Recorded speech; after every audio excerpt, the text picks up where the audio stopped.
Hello, Guilty Feminists. We have an incredibly special episode for you today, and it's about Palantir, and we have some really, really impressive guests. We have Dr. Mahmoudi, who is an AI surveillance specialist, and Linnéa Freear, who works for the NHS.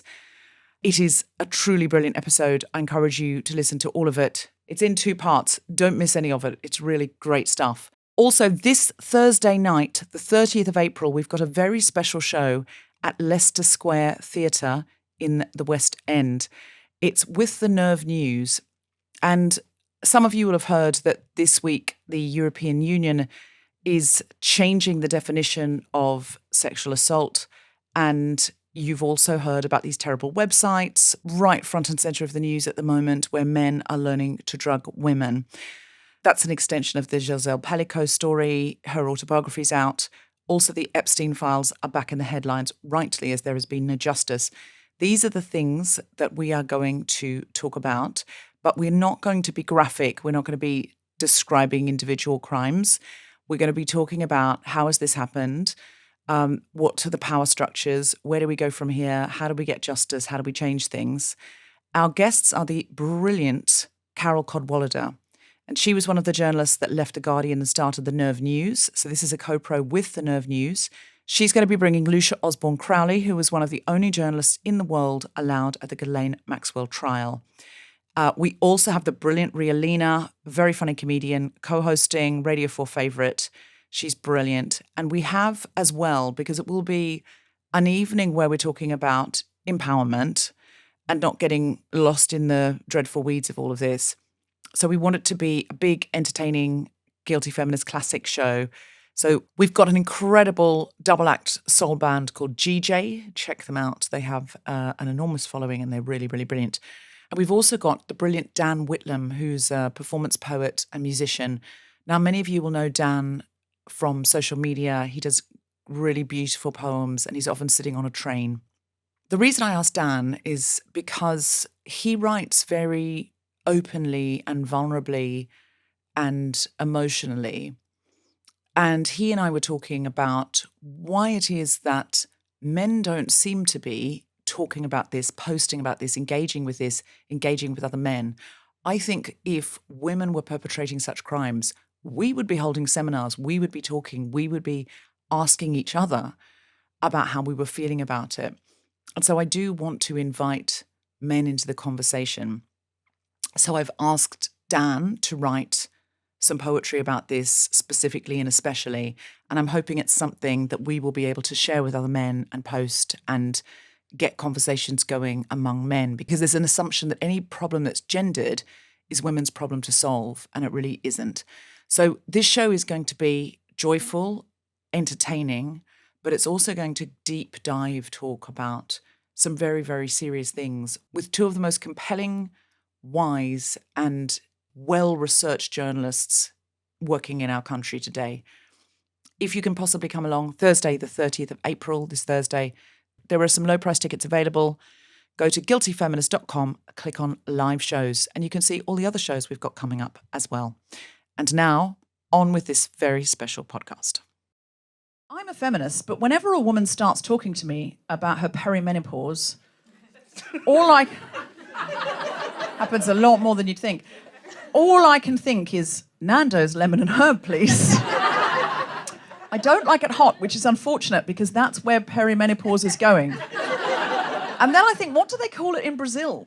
Do they call it perimenopause? And in that long stream of consciousness that's going on in my head while this poor woman is talking to me about her hot flushes or her feelings or whatever, I just think, I haven't heard anything you've said. All I'm thinking about now is, why is it called after Nando's? I do actually call it the peri-peri. Do you? Yeah, that's what I call it, because you've got to make it chips. cute. Me. Locked shoulder. What?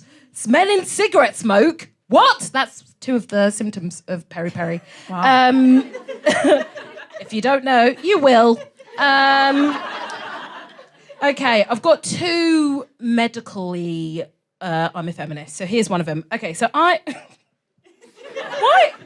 is it that I turn up here, I immediately feel too comfortable, and then I start telling you stuff like this?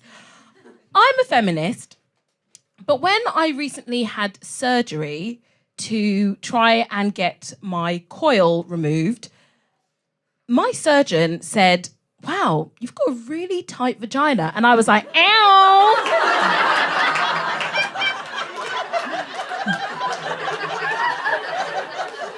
I've got a foreign object inside me that you're trying to rip out by threads, but ew, tight, it's tight. That's what she said. That's what she said.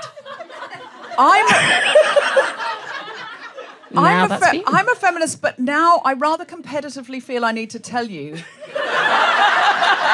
My vagina is so tight, I need a special speculum.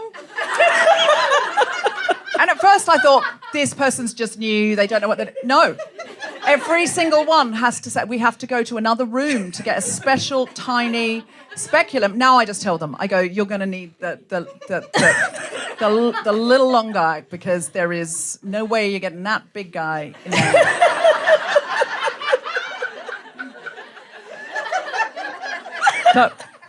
Not to brag. Not to brag. I would you know what, Debs? Well done us. Yeah. You know? Yeah. And our little us and our tiny vaginas.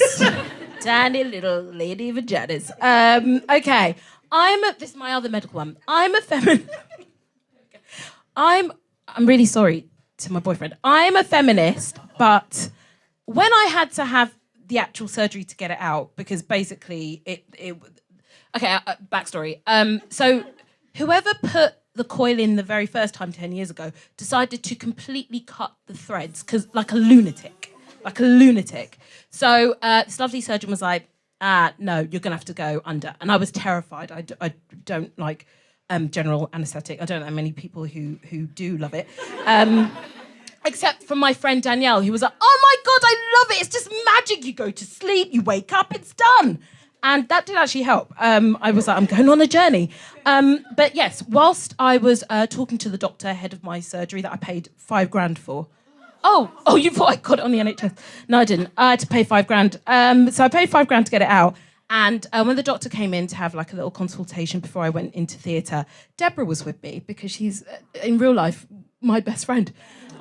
She was there, and I had to send Deborah out of the room in order to tell the doctor that even though I don't want anyone psychotically like cutting off all the threads, could they trim it just a little bit, because my boyfriend is massive and he will feel them during sex. And I felt like I couldn't say that in front of my lady friend.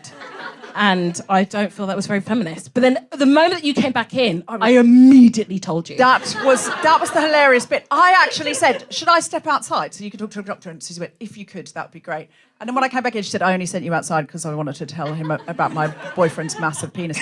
But the funniest thing was, I'm a feminist, but the thing I laughed at most that day was that somebody came in and Susie started launching in something about sex, and the person just went, well, I'm the orderly, and but I'll get the doctor. In the private sector. And then he just ran out. Ran. We never saw him again. Ran. Actually, I don't think that's an I'm a feminist, but I think that's extremely feminist. So I'd take that one back. You got another one? I'm a feminist, but the show started a little bit late because I was putting on these extravagant earrings. You did. And my final I'm a feminist but was look, I'm a feminist, but when I watched Wuthering Heights, I wanted to see more tits. Let me get into it. I just wanted it to look, there was a lot that people didn't like about it. I'm not in that clan. I just wanted it to be hornier. I went in with popcorn and a drink, and I was like, I just fancy something horny. In the hands of a woman. I want a woman to do horniness. I don't want to see men do horniness. You don't know how to do it. I want to see a woman. Just give me horniness. And it was flat, bruv. So that's my I'm a feminist part. Thank you very much. I found it quite sexy. No, you didn't. Did you? Yeah, I did. What bit? There was just some bits. What bit? You have to say now. No, the bit when she was looking through that was kind of hot.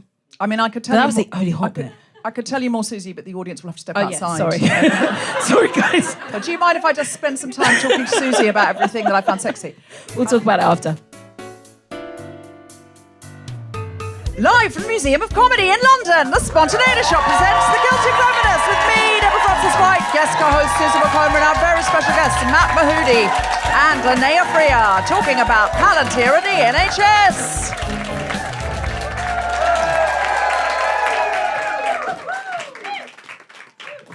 It's very homemade here, isn't it, in the basement? I just have to stand at the door and shout my own name at you, trying to convince you that in some way, shape or form this is theatre.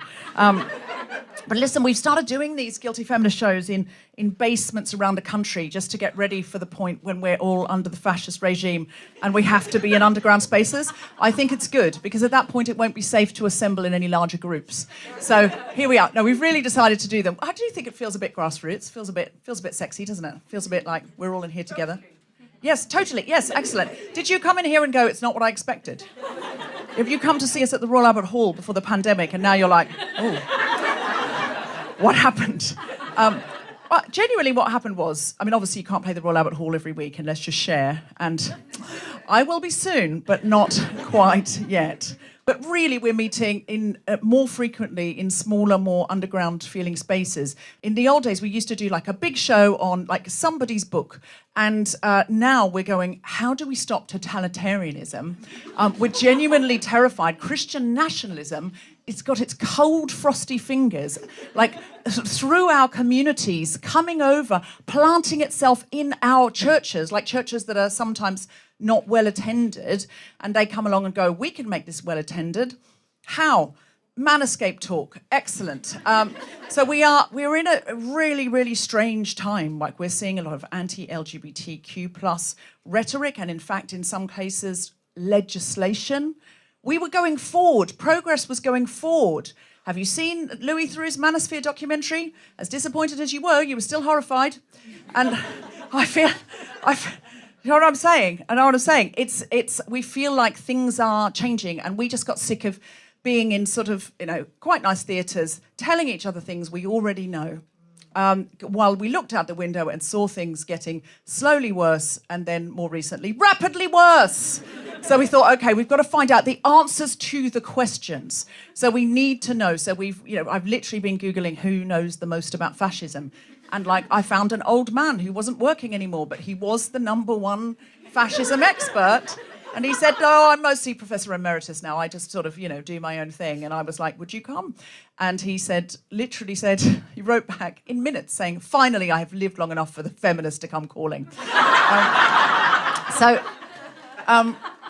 So we've done a lot of really interesting shows where we're looking at this problem from different angles. We're also running open space events to try and come together with community projects. We're figuring out other ways of going about it. I think sometimes we think the ways we've seen modelled are the ways politically, but they're not, because they haven't worked very well. So what would shift the dial is what I'm interested in. What would make people change their minds? What would make people who've given up on democracy decide that it was worth another go? Before this terrifying time, you liked feminism, but you didn't probably do it on a Friday night. Friday night was for partying. Tuesday lunchtime, bit of feminism. These days, you're like, I could take a beer into the feminism. I could get slowly drunk while I hear about Palantir taking over the NHS. In fact, I might need to get slowly drunk while I hear about that. But also, ideally, could you have some ideas how we could get them the fuck out of the NHS? Well, tonight you're in luck. That's right. We've got a very exciting show with some genuine experts on how to do that. On, first of all, what Palantir is, and second of all, what they're doing, and third of all, how do we fix this? I'm so excited about the guest tonight. I genuinely am. First of all, though, I have got my traditional monologue, which I have just written. It's got some jokes in it. So if you think to yourself, I think that was a joke. I understand I wrote it today and I haven't had a chance to workshop it in front of an audience yet. So we're on the side of generosity for the podcast at home. Because the people at home, they're on the tube or something, or they're, doing their ironing. I don't know what I think feminists do. Well, who does ironing anymore? What year do I think this is? It's 1955, and you're the little lady's doing the housework, ironing her husband's shirt while listening to some nonsense about women's liberation. Whatever it is that you do, what do you do when you listen to Guilty Feminist? Just walk the dogs, exactly. You're walking your dog. You're walking your gender-neutral dog in an empowered way. You're not ironing. If you are ironing, by the way, that's your choice. And I don't want to criticise it. Some people find it therapeutic and they like to look well-groomed. I'm not here to judge your ironing if you do it. Just give us a cheer if anyone irons anymore, if you still iron. Oh, there you go. You've wooed cheerfully there and proudly. You're proud of your ironing. Have you ironed anything you're wearing now? You haven't ironed what you're in? We're not good enough to see the ironed clothes. Interesting. We don't pass that kind of muster. I get it. You've come in the crumpled clothes for us, but if you were on a date, would you wear the ironed clothes? Maybe. Are you on a date? I don't want to assume you're not on a date. Okay. Lots of people do come here on dates. Straight dates, men buy the tickets. That's true. There's always somebody. Yeah, it's a man on a third date going, look how safe I am.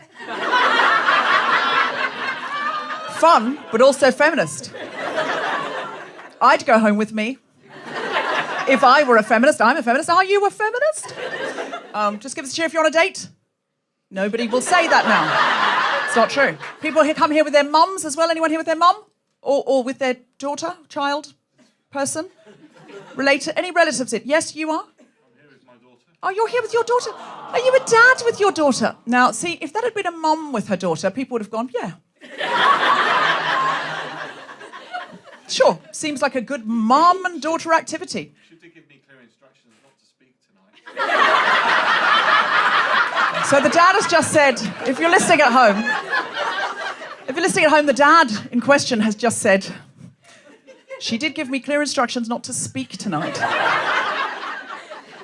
This is a daughter who is taking her father to a feminist show for some instruction. He has immediately broken the first rule. First rule, sir. What's your name? Steve. You were told not to speak, Steve, and you've done it again. No, I'm kidding. Did your daughter invite you to this? She did. So my daughter lives in Australia. Your daughter lives in Australia? I do live there, but I work in Saudi Arabia. And this was an opportunity we had to meet in London. And she booked it. And I said we need to get down to this show. We need to get down. You said we need to get down to it. So just for the people at home, Steve is from Australia. There's a lot of people from a lot of different countries, but they've met in London. And Steve's daughter, you have a name. This is a feminist show. We can't call you Steve's daughter. Tash. Yes, So the Gold Coast. for the Gold Coast. Oh my God. I was born in Brisbane and raised on the Gold Coast. I am basically Muriel from Muriel's Wedding. Left earlier, went further. Wow. So you're from the Gold Coast. Which part? Surfers Paradise. Surfers Paradise. Where'd you go to school? Oh, no. From immigrated all over the shop. Oh, all of... Okay. These people have a mysterious past and present, don't they? No fixed abode. Are you spies, yes or no? Just be honest. No. There was a long pause, and then Tash went, no. I think I know why they're at the Palantir show. They want to hear what we're saying. And just to be clear, this is a pro-Palantir show. We love Palantir, and we're all about having it in our NHS. It's very important. Kidding. No, I'm sure you're here for very feminist reasons, Tash. You've brought your dad. Yeah. So I have to do a topical monologue at the top. I have no chance to workshop it. So if you think that might be a joke, laugh. Not sarcastically. Don't overdo it. The audience at home can tell. But if someone's listening at home, they're more likely to have a nice time if they feel the audience is there. You know, if they don't just listen for me, they listen for you. That's true. It's never as good if it's on Zoom or something because they feel like they hear you. They feel like, well, I'm amongst an army of angry, motivated, joyful, like cackling witch feminists. So that's what we're looking for tonight. Okay, wench-like behaviour. Can you deliver that, Steve? Give it my best go. Okay, Steve's going to give it his best shot. He sounds confident, as men always do. Now...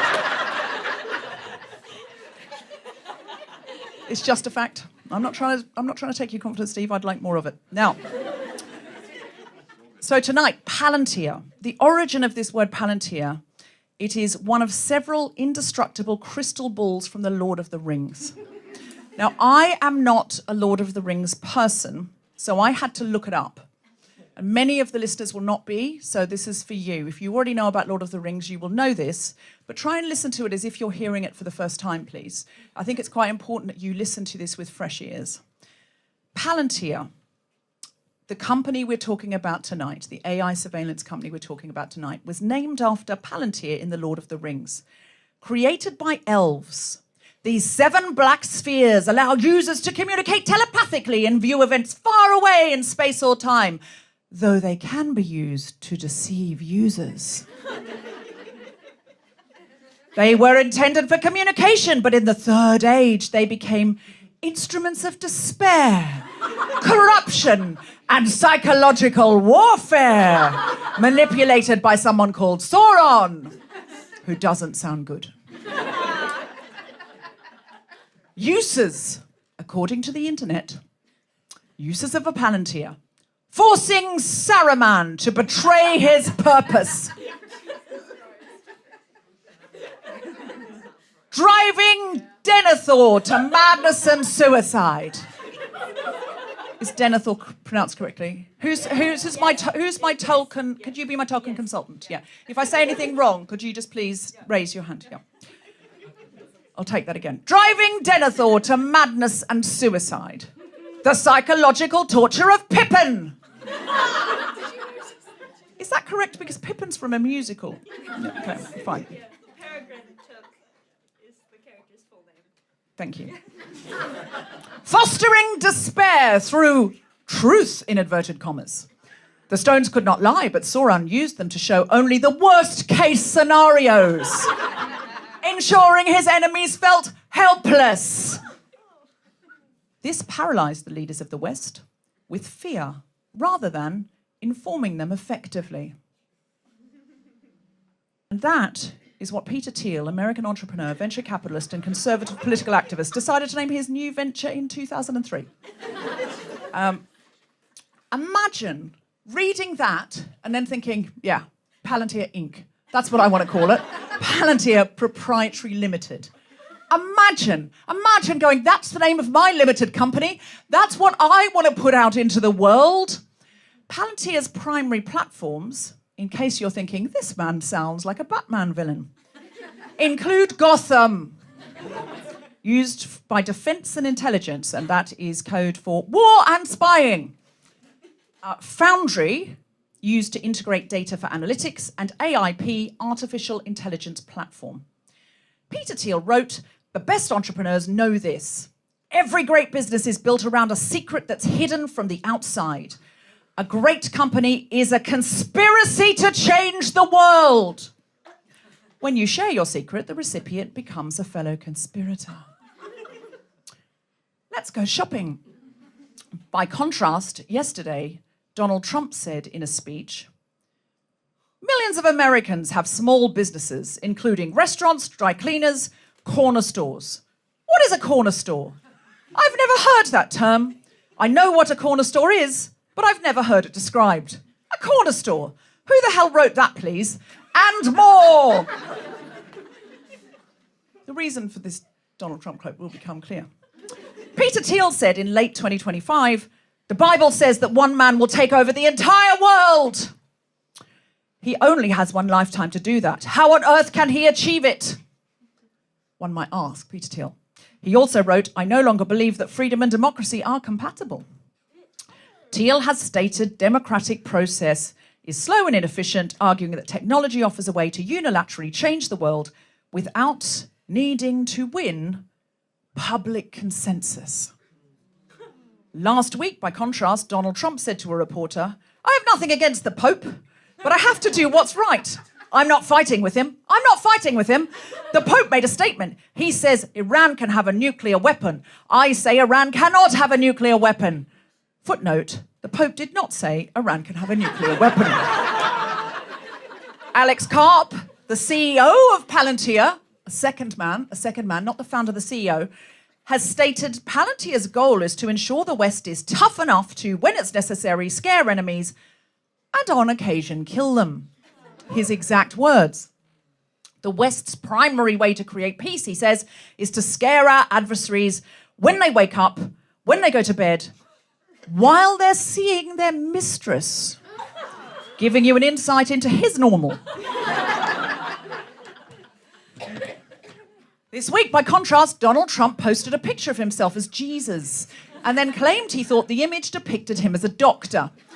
No one could understand that until his press secretary, Karen Levitt, claimed the picture had been doctored. Then we realised what Trump had very probably been told to say was the picture had been doctored, and he forgot and said, "I'm a doctor!" I, for one, was very glad that Caroline Levitt explained it was doctored, because up until that moment, I thought we were looking at an untouched photograph revealing that Donald Trump is in fact our messianic Lord and Saviour, the Lamb of God, Jesus Christ. You can imagine how relieved I was to discover that the image was in fact doctored. It's a fucking AI image of Jesus. What? So I'm going to ask you now, when you hear these quotes, who are you more scared of? The men bringing in a new world order of 24/7 surveillance who see fear and control as one and the same and highly desirable and have no hesitation about killing you on occasion? Or corner store Jesus shouting, "Get off my lawn" at the Pope? I would suggest the men who invented and run Palantir are the ones we should be highly wary of allowing into the heart of our government and society, and especially our socialised medical care. When I Googled Alex Karp, by the way, the Google AI option came up. And I don't like AI. I don't have any AI apps. I don't use it. I avoid looking at that whole Google thing. I try and get rid of it. But I did have to say, I wondered what AI thought of its own grand wizard. So I just looked. I looked down at what it said. And I swear to God, in the top list of things about Alex Karp was Alex Karp is known for his unfiltered, sometimes batshit crazy demeanour. You can look at it.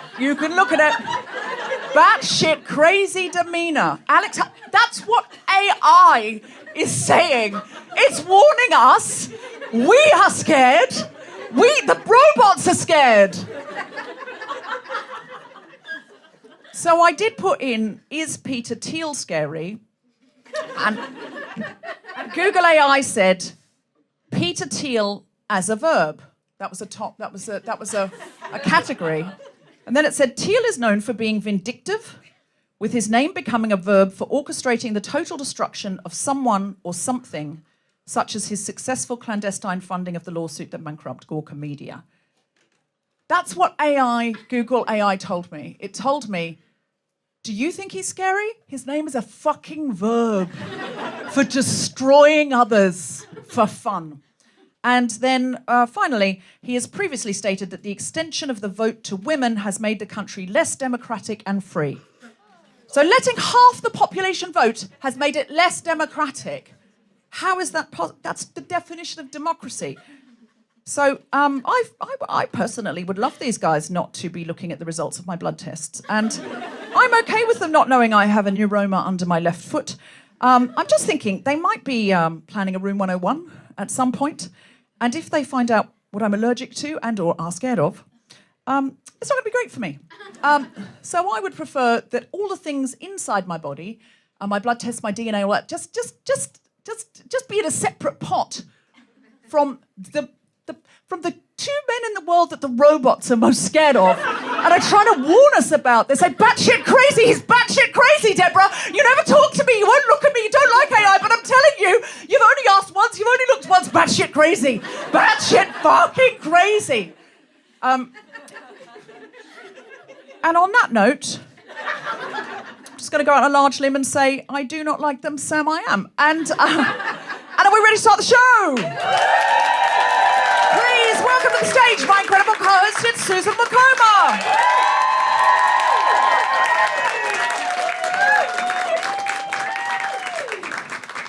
Hi, everyone. Hello. This is How jolly, are isn't you, it? Susan? That's a question, isn't it? I mean, yeah. how I'm all right. were you before the monologue and how are you after the monologue? I Yeah, mean, that's that's probably what the it is. question. That's actually the correct. No, that was great. Well done. You were very, very good at this. Yeah, no, I'm all right. I mean, as soon as you asked me to come along today, I mean, I've got a lot of questions as well for our guest, just FYI. But yeah, no, I'm terrified. I'm absolutely just constantly terrified. How are you? How are you doing? Absolutely terrified. Excellent. But also feeling like it's so terrifying, people Yeah. are going to rise up. I think so. I feel like we're rising up now. I think we're kind of, we're ready to take them on, and we are taking them on. And so I feel very excited about tonight's show because I feel like we're addressing it, we're looking at it. I think the worst thing is to look away and go pretend it's not happening. yeah. I listened to an incredible podcast today about why Palantir cannot be compatible it was about therapists, psychotherapists to work for the NHS. And you've got to listen to it. I'll advertise it later, but it was absolutely brilliant. It was basically saying psychotherapy is based on the idea that you end up trusting the therapist so much you will tell them anything. You'll tell them your worst thoughts. I'm a feminist, but I don't think I've ever been very good at therapy because I just tell them a story. I That's just a bit manage. of you. That's a bit of you. You do an Edinburgh half hour in the day. They don't.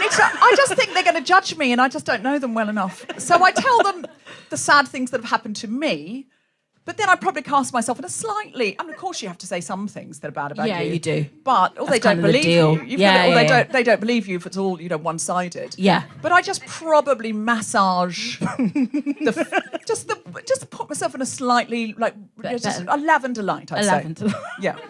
Harsh light of day. And what he said is you mustn't do that. Now, No. he said, when real therapy, I've never had real therapy because I've never been that honest, but he said a therapist is meant to get, and he said, if somebody is scared or they're scared of what they might do or scared of what someone might do, they're not going to tell you, but they'll act like they're telling you. And he was calling me out personally through the podcast. Right. And saying, if you think that your data is being stored, even it might be encrypted. He said that data might never be used for anything. Palantir may never touch it in any way, may only be through the therapist, but the patient now contextually cannot trust that. No. And he said, so it totally changes our job. He said, as soon as Palantir is there and exists and a patient knows, and the patient should know because they absolutely should not keep that from them because that's a trust breach.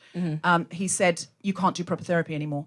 Because the most vulnerable people, especially those who've got families in countries where it's being used for warfare, just can't. They can't. He said they just won't. Even if they think they're telling you the truth, they're going to kind of massage it in a little way, hold back. But you'll never know because they'll act like they are telling you.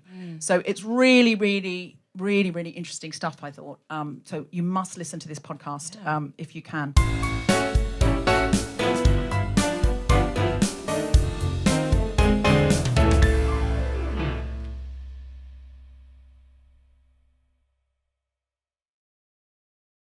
Our first guest today is assistant professor at the University of Cambridge, where he works on racialised borders in digital cities. He has led Amnesty International's research on biometrics from New York City to Palestine, and he is an AI surveillance expert. Please welcome to the stage, Dr. Matt Mahmoudi!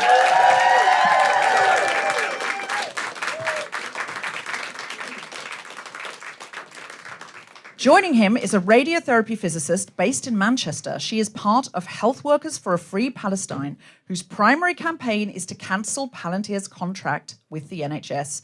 Please welcome Linnéa Freear!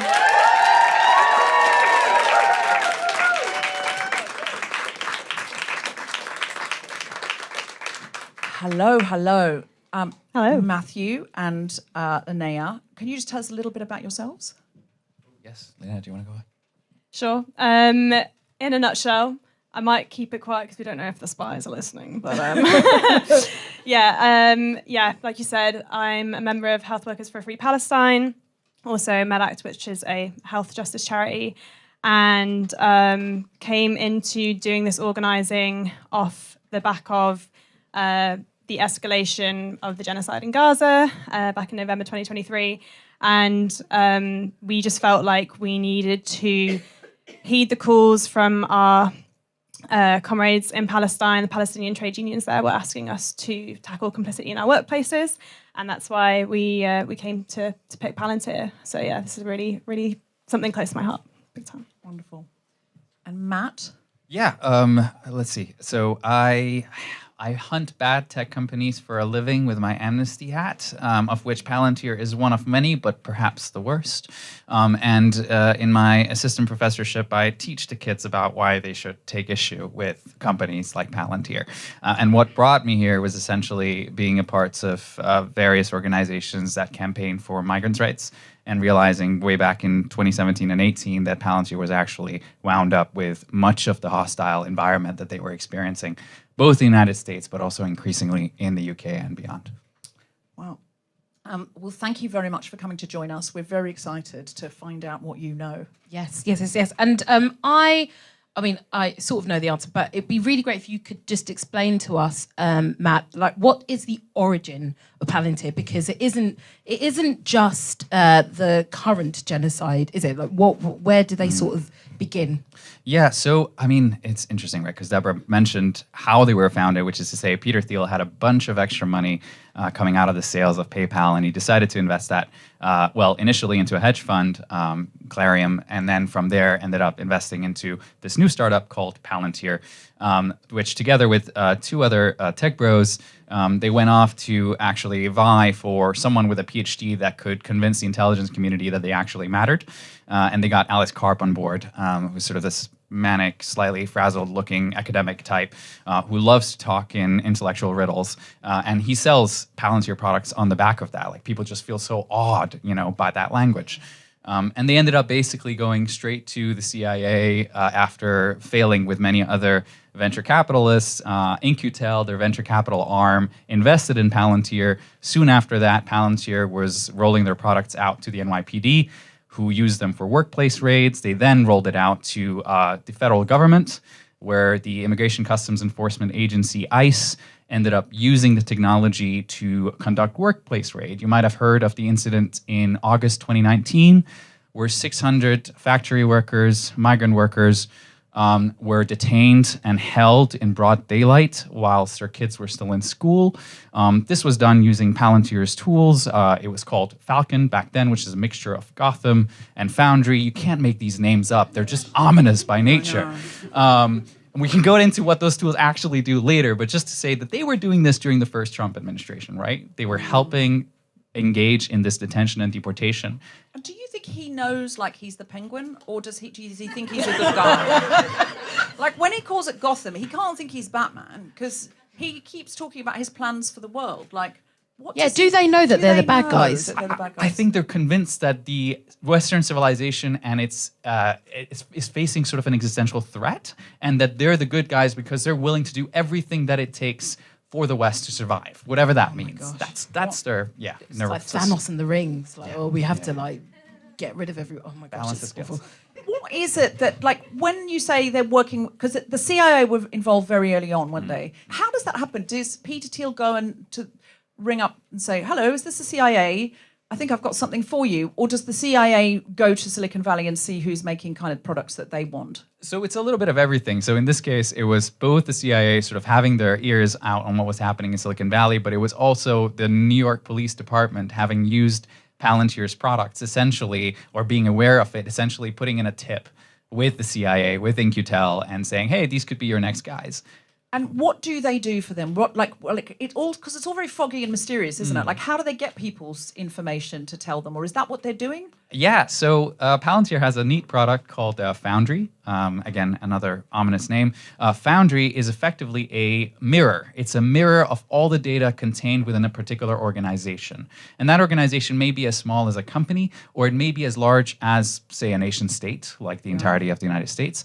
In this case, Palantir, for example, in the context of the immigrants' rights violations, they would have gone in and they would have mirrored / put into conversation different databases from different agencies, and then used artificial intelligence to glean insights about who might be, say, someone that we might consider a possible threat now or in the future.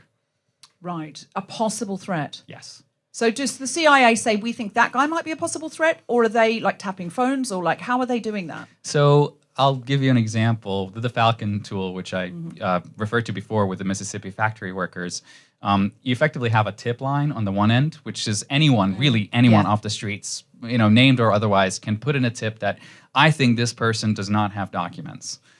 That name of this individual and that information coming in from the tip line is then compared to a large federal database that the AI then scours through to say, oh, we've got some possibly derogatory information that ties this individual to a spot in which a crime may have occurred, or they might have a parking ticket, or they might have something that flags them as a possible risk. And an algorithmic indicator then informs federal agents that this individual may well pose a threat. Right. A parking ticket. It could be anything. Like, frankly, I it mean, could be with anything. ICE, it would definitely be stuff like that. It'd They be would like, literally the just go for speeding some- ticket yeah, they never that would paid or be- something. yeah, That'd be right. enough. Yeah, okay. We have to remember with artificial intelligence, it's not about finding real data that tells you about what actually happened. Yeah. It's about finding proxy data that cosplays what could have happened. Sure. So if we go back to fostering despair through truth, inverted commas, Yeah. it tells you the worst case scenarios. That's from Lord of the Rings. So that's what they're doing. This is they're mad. going, this guy had an unpaid speeding fine because he left this house and went to that house and he never saw it, and he didn't have money that week and he ignored it. And also a crime was committed. So put two and two together, a crime was committed in that neighborhood, it's probably him. So they go and take him in for questioning. And because if you ask AI, just normal old ChatGPT or something, it just makes stuff up if it doesn't know. It's basically a guy at a party who will not who will not admit that he doesn't know. So he does absolute bullshit and just makes up like lies, just total lies. Literally the only time I've ever used ChatGPT, it was to summarize a book because I had to interview a guest. And I said, I'm going to read it myself, but I need to just tell the other co-host what it's about. Yeah. And it just made up a whole book. It made up a whole fucking book. Yeah, it just claimed that Dorno Porter's book was about just a whole story. It made up a lovely story that was nothing to do with this fucking book. I never used it again. That was the one time I ever used it because I just went, this is just lying to me. Wow. But it blags. It just blags. And so now, when you put that in the hands of the CIA, it's not about Dorno Porter's lovely new paperback. It's about it's about people's lives. It's about people's lives, and we have to remember the people that designed it are exactly these guys at the party. They're awkward, they're problematic, they have really, really violent views of the world, and they decide to encode that into these systems that just replicate those same views. And so instead of having actual evidence or prompt accountability or further research before you ascertain something, the systems are designed to effectively buy into the worst parts of our brains that goes, the computer said it's right, so therefore it's right. So can I ask how they got into the NHS? Because why would our government let them in when we know so many terrible things about them? And it's pretty clear these guys are bad guys. Yeah, so just to touch on this a little bit, but then I think Linnéa might also have a lot more to say here. But what's interesting about Palantir is that their business model is entirely lacking confidence, right? Because they went out and they actually sold their products for $1, £1 in the early days. Even to the NHS during COVID, they offered their platforms to the NHS-X as a part of the contact tracing effort for just £1, right? What? For £1. And they've done this before. They've done this with Hessen Data, German police force. It's just a game to them. This is just a game. But what it allows... Is it though? Because I'm very suspicious of a man like Peter Thiel giving me anything for £1. Exactly. But that's because what I I think mean. that's But- not what he wants then, No, is it? of course He not. doesn't But want that's what I money. mean. You're the It's- product. Okay, Oh sorry. my Sorry. God. You're going to get this a lot from me. You're going to get like, what the fuck? Sorry, What carry the, on, no, carry but on. the actual fuck is a correct response. And I think what's £1? Is that pound. true? Yes, it is. Weren't the government suspicious No. as to why this big global AI surveillance company run by or founded by a man who says he doesn't believe in democracy is like, have they not seen Pinocchio? Like when they come along to the wolf and the wolf's like, oh, come in, it's all going to be wonderful. Oh, it's only £1. Like, Yeah. and then it's not good Fantasy Island, is it? It's a bad place for It's a Pinocchio. bad place. But I think like Boris Johnson at the time really flirted with that idea in shit, such a yeah. major way. He loved being in proximity. Yeah, With that island. that's his bag. Oh, Yeah. our very he own loves that Geppetto. Yeah. But let's remember the £1 allows them to go on and say that they've worked with XYZ police forces, with health agencies, and they can just stack up this massive portfolio of possibly really impactful use cases that just before they went public, then of course drives up their stock market. So they did it for exposure. They did it for exposure. Like comedians Like are always told to comedians. do. Come and do this gig for exposure. For exposure. But I've never then sold anything for £50 billion afterwards. So I'm missing out on something. Linnéa, could you expand a little bit, like how this has even happened? Yeah, and I think it's important to situate the contract within the context of privatization and austerity, right? So rather than our government investing in public infrastructure, instead they're outsourcing it to private companies where they then get to extract the power and the profit. And as you alluded to, the kind of gossip story behind this, it is proper scandalous. So it all started back in 2019. Lewis Mosley, who's head of Palantir UK. Who is I don't know whether this is related, but who's his granddad? Who's it? Yes, so he's grandson of famous fascist, infamous Oswald Mosley. Yeah. Not one of the good guys. Just not So one of the good what- guys. Just want so- to highlight that. Sorry. So he's a nepo-fascist. Yeah, Fucking hell, man. it's really cute. And he'll just That's go on the sweet. news and wear a black t-shirt and be like, this is fine. Yeah, I mean, sweet. and I don't want to assume people are fascists because their grandparents are fascists, because some people, sometimes their grandparents are fascists and they're not. I'm going to go out on a limb and be a No, cunt. because sometimes people So are like, I'm in a proper I'm so snarky mood. anti-fascist now because of my history, and they really, really are. But it doesn't sound like he's made that choice making to a step face, away. No, to correct. step away. Correct. So he Like if he was running a cottage industry, I'd be like, come on, it's not his fault. He wasn't even born. But he's not, is he? He's not running, unless we could call this a cottage industry. No, what is he doing? He's taken it and accelerated a little bit. So, he had a private dinner with the then chair of NHS England in July 2019. 6 weeks later, we have an undisclosed meeting with Boris Johnson and Peter Thiel. And then, as Matt kind of alluded to, the COVID pandemic led to these national emergency powers, which allowed them to exploit us, basically. So they got in through the back door where there was no kind of procurement, no consultation that happened with this. And the contract was given to them for £1. 6 months later, it's £23.5 million. And again, in a period of time when we have like no consultation, no procurement. And during that time, they were lobbying to kind of acquire more NHS supplier relationships. And there was an internal document that Mosley had sent around to staff saying that we are buying our way in. And that's kind of their way of being able to take down political resistance from people like me and people like us.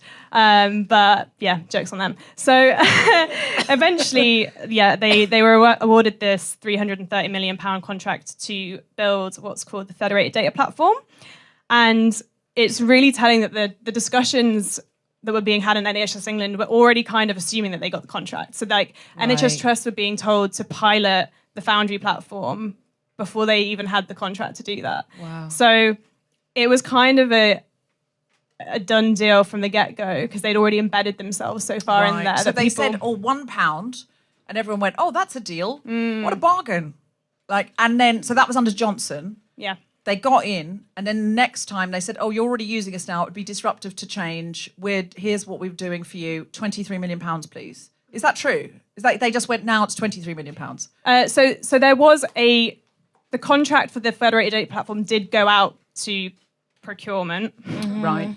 And if you're listening at home, she's making those finger bunnies. Yeah. Inverted commas. And I mean, the way in which that was procured is being like challenged in the courts, and there's lots of questions to be asked about that. Could you just for people like me, what is the federated database, or what's it called? The Federated Data Platform. Platform. That's it. Yeah. What is that? So essentially, it's a platform that is supposed to better facilitate the sharing and also like analytics of patient data. But the original intention of it is really good. And also as health workers, we are not anti the FDP. Right. Like we think that we should be bringing the NHS into like the new digital age. We are not anti-tech. We think that on the basis of it, it's a good idea. The problem is Palantir. Right, Like we okay. absolutely do not need to have a company like Palantir facilitating this for us. Because there has been problems with different surgeries and different hospitals saving data in different ways, so there's no easy way to pass 100%. data over, and then people have died because of that. So, 100%.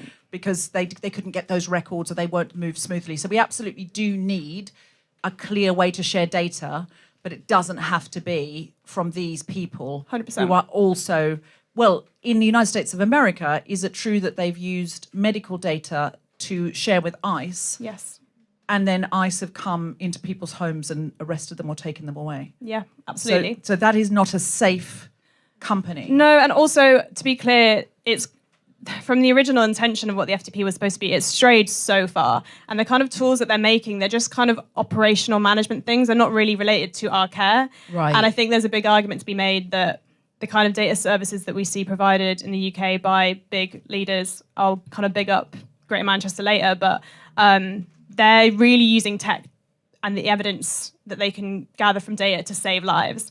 But the products that we're being provided with, number one, they're a bit shit, is what everyone's telling us, which is hilarious for a company that's supposed to pride themselves on tech. But they're not really that relevant to your direct care. Yeah. So Right. So can I ask another sort of like, this is a question for me, totally selfish. So when we talk about the threat, like when I've spoken to people that was coming to do the show and I was meeting you guys, I often get, and I don't know whether you get this now, a lot of people sort of go, well, they already have our data.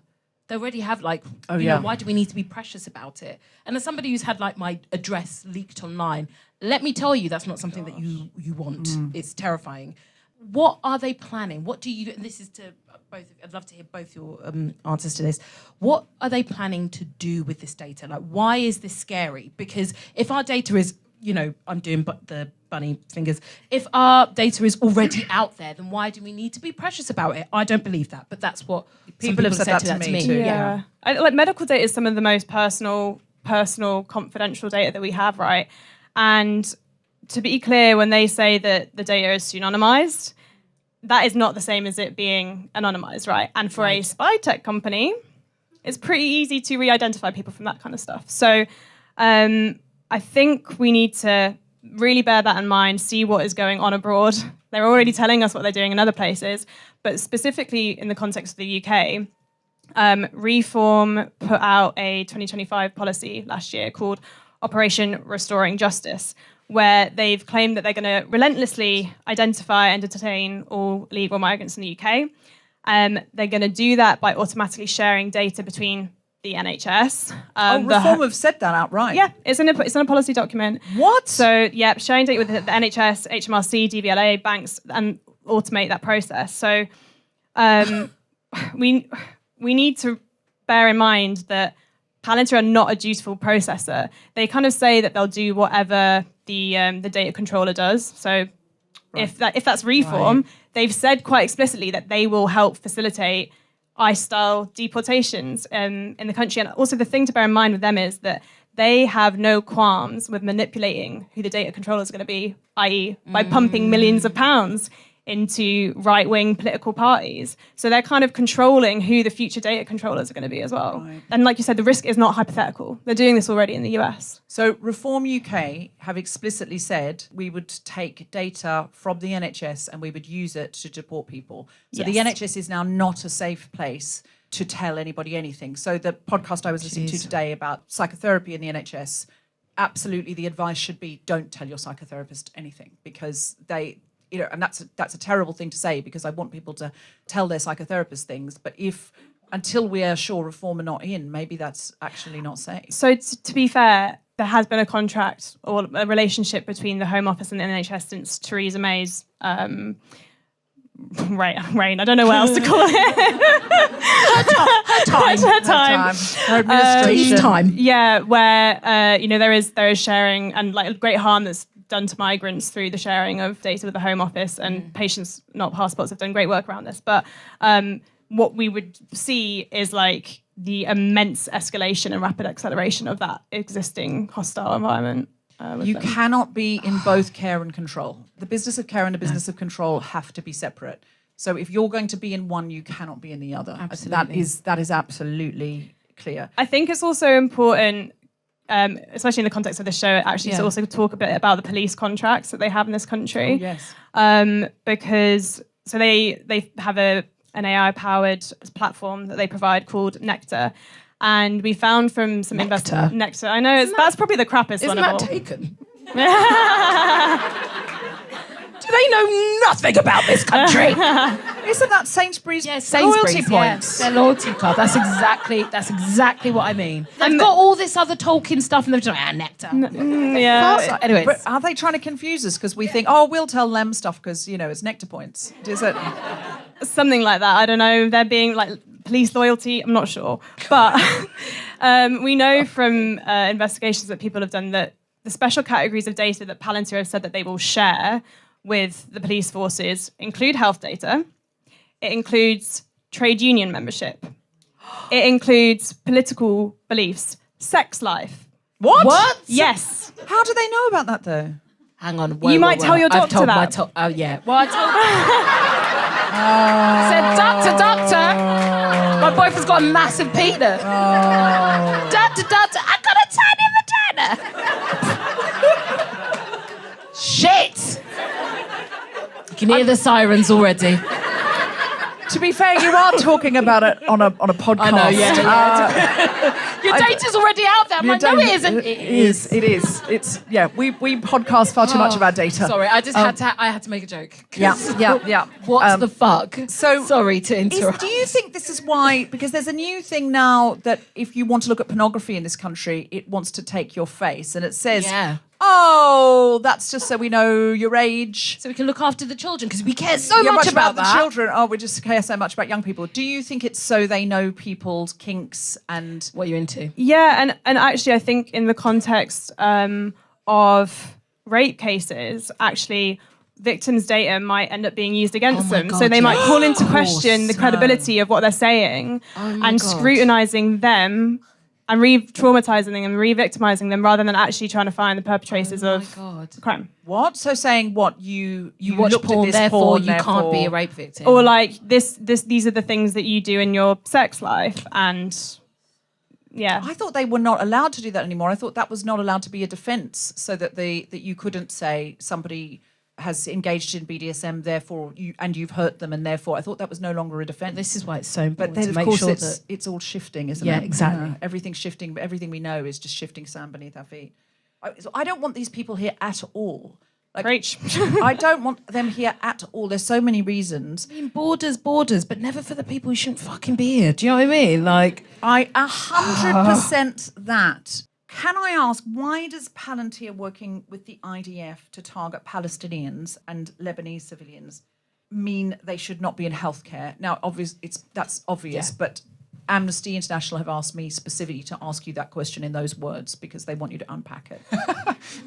Oh, Amnesty. I think it's important to pay attention to how Palantir, if you ask them about what data they actually have to show for how they found all of these quote-unquote missing children that they apparently were mission critical for or have been engaged in helping detect illegal smugglers, that they can't actually tell you any of the data that shows any positive applications of their tools.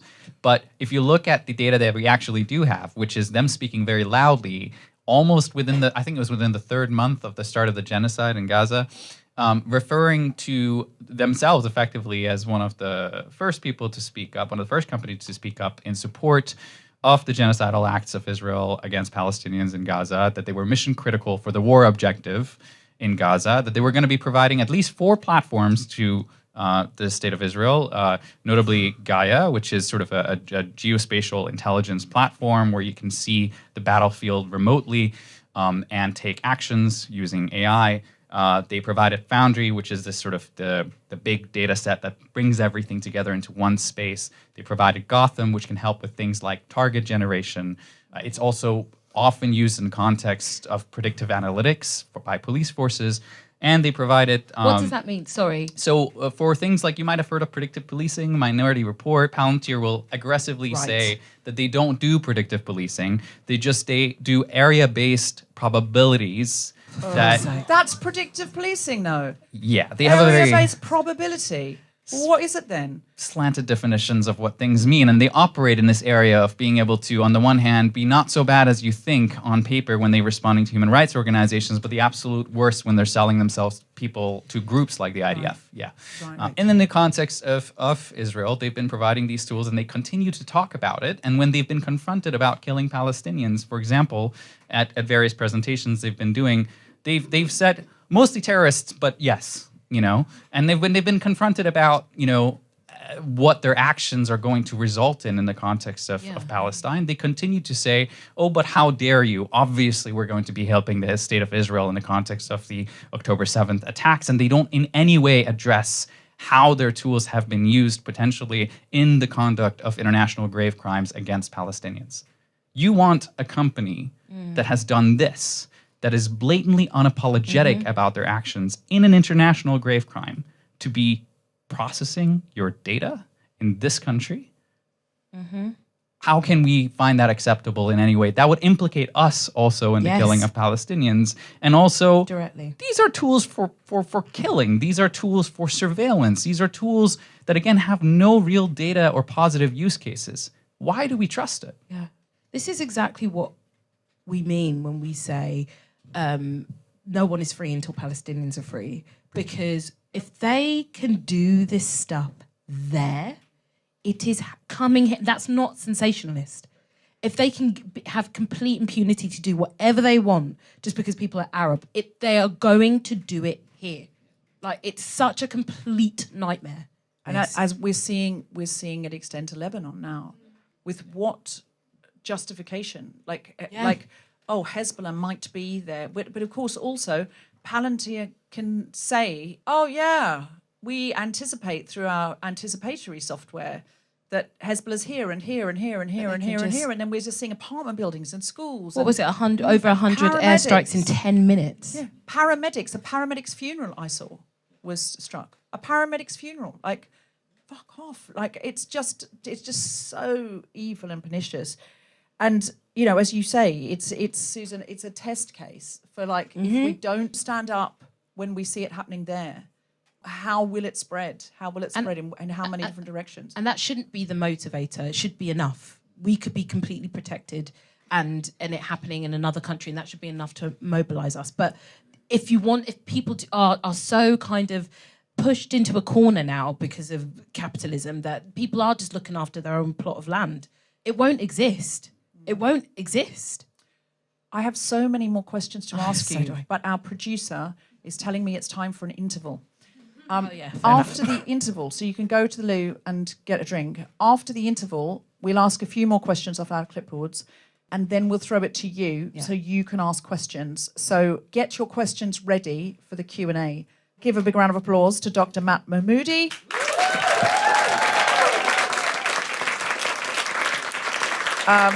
And Linnéa Freear. We will be back after the break. Go get a drink.